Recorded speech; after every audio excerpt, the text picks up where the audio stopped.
You owe it to yourself to be great. You owe it to yourself. Some say they're selfish. Some might say they owe it to their family to be there for them. Let me tell you something. You owe it to your family to set an example. An example of someone who lives the life they want to live. A strong example of a strong human being. You owe it to everyone you love to set an example of what a great life looks like, so they can follow in your footsteps. Settling for less, it stops with you. Accepting average, it stops with you. Strength, courage, determination, and a beautiful life, that starts with you.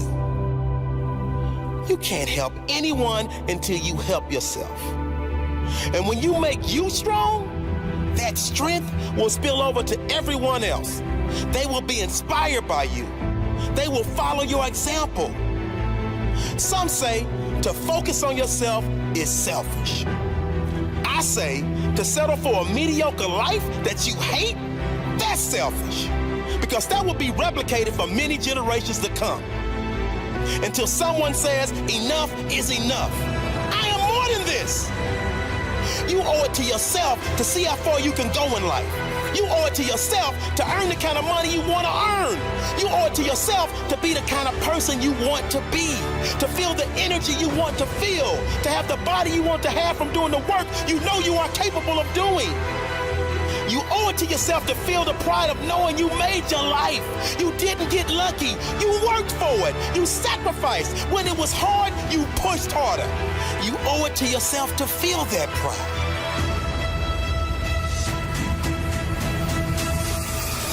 You owe it to yourself to look back one day and say, that was the moment. That was the moment I decided no more. That was the moment I decided no excuses. That was the moment I said never again will I settle for less. I will work, I will ask, I will learn. I will not stop at hurdles. I will not stop at setbacks. I will persist until I win.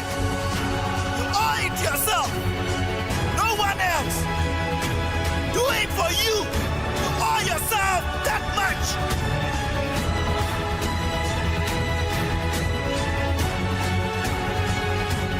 You owe it to yourself to be great. You owe it to yourself.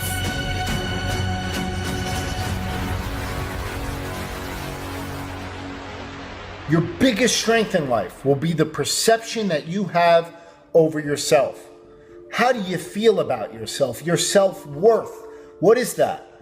See, confidence is the greatest asset you could ever have.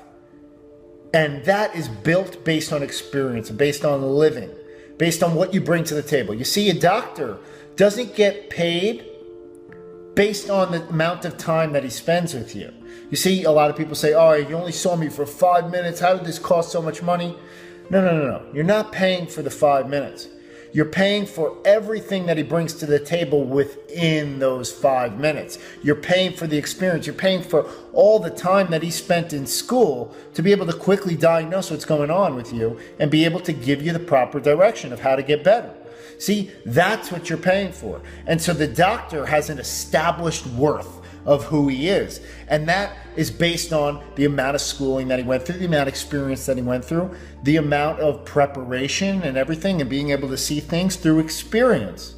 And so he has an established worth based on his time. What is your worth on your time? Just to give you perspective, $1 million means that you are practically worth $500 an hour based on 40 hours per week. So where do you see yourself?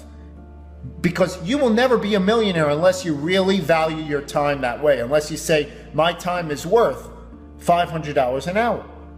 And you have to understand that things that are eating up your time, hours in the day, is this activity worth $500? Is spending time with this person worth $500?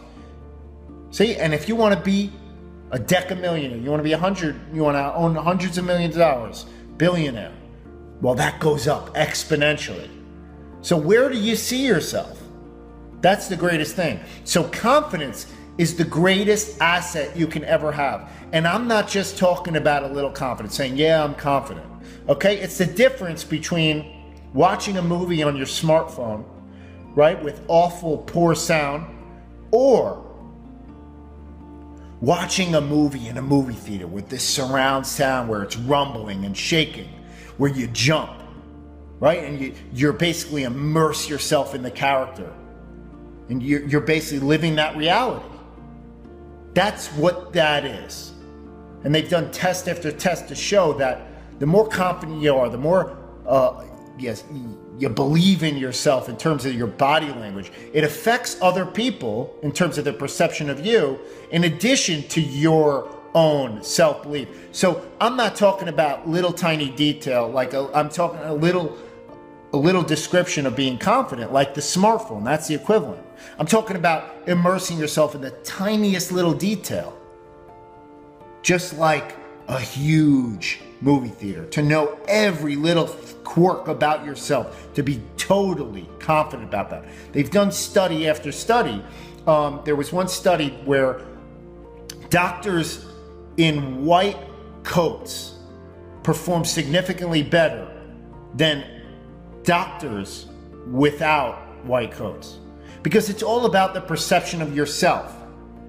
And so my invitation to you is to raise your standard of who you are. Raise it. Raise the bar. Get there. And you could do this. Get yourself a nice watch. Get yourself some nice clothes. Dress sharp. You will infinitely feel a certain aura about you, and that gravitational pull from other people will feel better that way, right? They will want to do more business with you. They want to hang out with you more. You're presenting an energy about yourself of who you are, your own self-concept. If you are used to a lower standard of life, a lower quality of living, if you accept that, your subconscious knows that, okay, we can get by here. If you do not accept that, if you will not accept that life, and you say, my bar is here, I do not settle for anything under it, well, guess what? You won't. You will reach that bar. And you can only achieve these great things in the world if you truly believe you're worthy of them.